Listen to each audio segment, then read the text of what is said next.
Alors, bonjour les amis, bonjour à tous, j'espère que vous allez bien et que le moral est bon. Alors en ce début mars, je voudrais vous faire découvrir un petit semis de petits pois. Oui, si ça vous dit, un semis de petits pois, Mademoiselle Bois. Ouais, hein. Tout le monde a soif hein, après une bonne collation de blé là. Ouais, ils ont tous soif. Allez les amis, on va parler des petits pois. Et même mademoiselle, elle va voilà, elle va patauger. Ils ont tous soif hein. Allez, on va parler des petits pois les amis. Si j'arrive à le mettre en...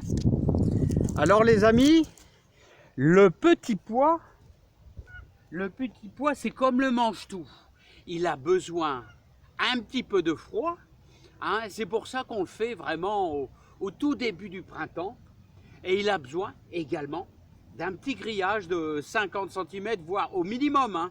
Là, je suis peut-être un petit peu juste. Si vous avez un grillage de 1 mètre, c'est encore mieux. Hein. Voilà, donc maintenu avec des bâtons. N'oubliez pas que les mange-tout et les petits pois, hein, les pigeons, c'est un délice, c'est un super dessert pour eux. Alors la technique, c'est toujours la même, c'est-à-dire, comme je vous l'ai dit, vous travaillez votre terre avec le croc, comme ici, vous travaillez bien votre terre, voilà, avec le croc, voilà, ici c'est déjà fait, et vous faites un bon sillon de 5 cm, voilà, qui est déjà fait ici, c'est très facile. Et ensuite, on va passer bien sûr au semis de petits pois.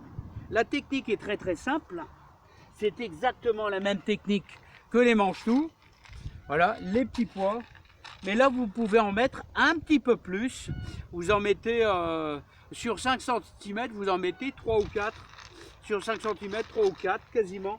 Vous faites bien votre ligne, hein, en abondance, et je dirais même, vous pouvez faire les deux côtés, hein. Ils vont grimper des deux côtés. Alors je vais vous faire voir ça, hein, pour voir un peu le petit phénomène d'abondance. Voilà, comme ceci tout simplement. Et vous pouvez faire aussi un sillon de l'autre côté pour qu'il grimpe aussi également de l'autre côté. C'est tout à fait possible. Allez les amis, on va attaquer.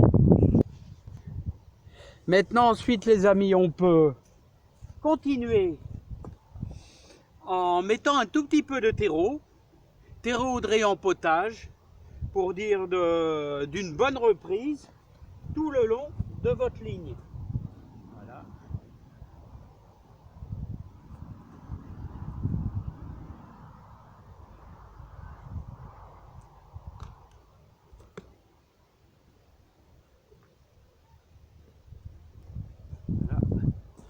Et ce qu'on peut faire, on peut la recouvrir un petit peu, avec votre croc, tout simplement, mais sans tasser. Vous ne devez pas tasser. Hein. Voilà. Hop. Voilà.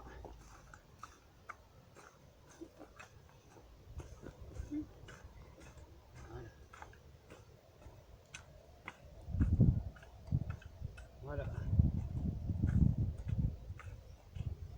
Voilà. Et on va terminer. Alors ici, il fait relativement sec. On a un petit peu de douceur ici en ce début mars. Un peu trop doux. Là, les arbres vont commencer à bien bourgeonner. Et les pruniers à fleurir très tôt. Et ça, c'est malsain. Alors on va y mettre un petit peu d'eau, sans exagération. Allez. Voilà. Comme ceci. Voilà.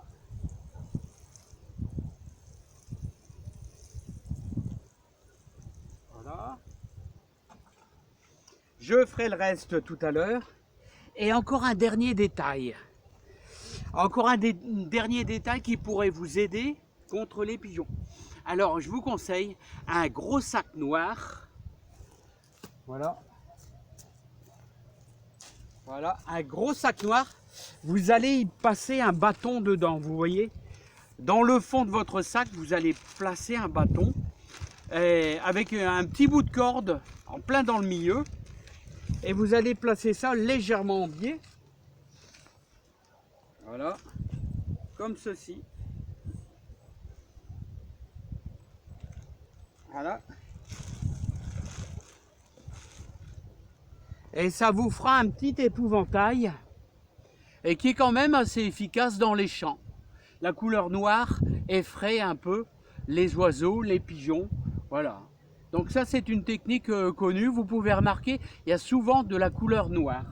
Alors vous avez vu la petite technique, hein, les mange-tout, c'est exactement la même chose que les petits pois. Voilà, et ça se plante ici début mars. Donc voilà, j'espère que ça va vous aider.